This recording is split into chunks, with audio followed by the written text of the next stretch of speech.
Welcome back to Advanced Techniques in Corel Draw. I'm Mary Winkler for Tots Plus. In this lesson, we're going to complete our chapter on creating office supplies with some colorful thumbtacks for the left side of our composition. Dust off those shape building skills once more, and let's dive right in. I've created a new layer in my Object Manager for this lesson. As you can see on the right, each item has its own layer associated with it, and they're labeled so their contents are easily understood. Zoom into the upper left of the page. This is where we're going to build and ultimately place our thumbtacks within our composition. Using the ellipse tool, draw a small horizontal ellipse. Duplicate it and use the pick tool to widen the duplicated ellipse. Align the two ellipses to their vertical centers in the Align and Distribute docker. Draw a rectangle between the two ellipses. Its width should match the width of the top ellipse, and hit both the ellipses' centers. Zoom in a bit and make sure these items are aligned. In the Shaping docker, weld the top ellipse and the rectangle together. You can adjust the width of the newly welded shape if you so choose. Center it vertically with the ellipse again. Use the pick tool to pull the ellipse, increasing its height. Now your shapes look like a tiny top hat.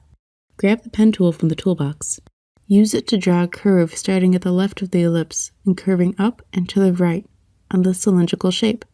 Duplicate this shape and mirror it horizontally for the right side of the thumbtack. Adjust your shapes as you see fit. Group it all together. Draw a thin vertical rectangle and fillet the corners, rounding them all out. Lengthen and scale it as needed and place it beneath the larger thumbtack shape. Center the group in this new shape vertically. Now that we have our basic thumbtack design, it's time to render it. Select the rounded rectangle. Apply a fountain fill to the tack and set both colors to gray. Add a third color in the center and set it to light gray. Hit Smooth Fill. Zoom in on your tack and use the interactive fill tool to adjust the gradient manually so that it looks like a shiny piece of metal, similar to the metal bits of the pen we created earlier in this chapter. Zoom back out and duplicate your tack shape. Set the fill to a uniform gray fill. Under Transparency, hit Multiply and apply a fountain fill transparency. Place this under the yellow part of your thumbtack and align it with the metal bit previously made. Use the Transparency tool to adjust the fountain fill so that it forms a dark cast shadow on the metal portion of the tack. Make sure your other tack shapes are welded together, the plastic portions.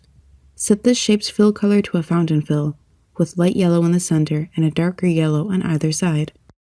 Adjust your fountain fill angle as you see fit in the docker, or with the interactive fill tool. Use the pen, freehand, or Bezier tool to draw a shadow shape on the thumbtack. I'm using the freehand tool to draw a large shape over the lower portion of the thumbtack. Choose dark yellow or yellow-orange of your choice as the fill color. This would be a great time to use the blending technique for choosing colors or color palettes that we explored while making the donuts frosting in the previous chapter. In the Shaping docker, with both shapes selected, hit Intersect. Delete any extraneous shapes. Use the Transparency tool to apply a fountain fill transparency in the shadow shape. Set the angle of the fill so that it starts at the upper left and is pointed to the lower right. Adjust as you see fit. Repeat this process with the creation of a shadow shape on the left side of the thumbtack. This time I'm going to use the pen tool to create it. I'll be creating a curve that protrudes between the barrel and flared portion of the thumbtack. Set the fill color to a dark yellow or yellow-orange. Intersect your objects and once again use the Transparency tool to apply a fountain fill transparency. This time my transparency will be elliptical, with the darker color in the center and the transparent one on the outer edges. Set the blending mode to multiply or color burn. Draw an ellipse for the top edge of the thumbtack. Set the fill color to the same dark yellow used for the shadow shapes and apply a transparent fountain fill to it while you're at it as well. Group everything together, zoom out and apply a simple drop shadow to your thumbtack. Duplicate your tack a couple times. Move and rotate the duplicate tacks around your page. Copy the drop shadow from the first thumbtack with the drop shadow tool.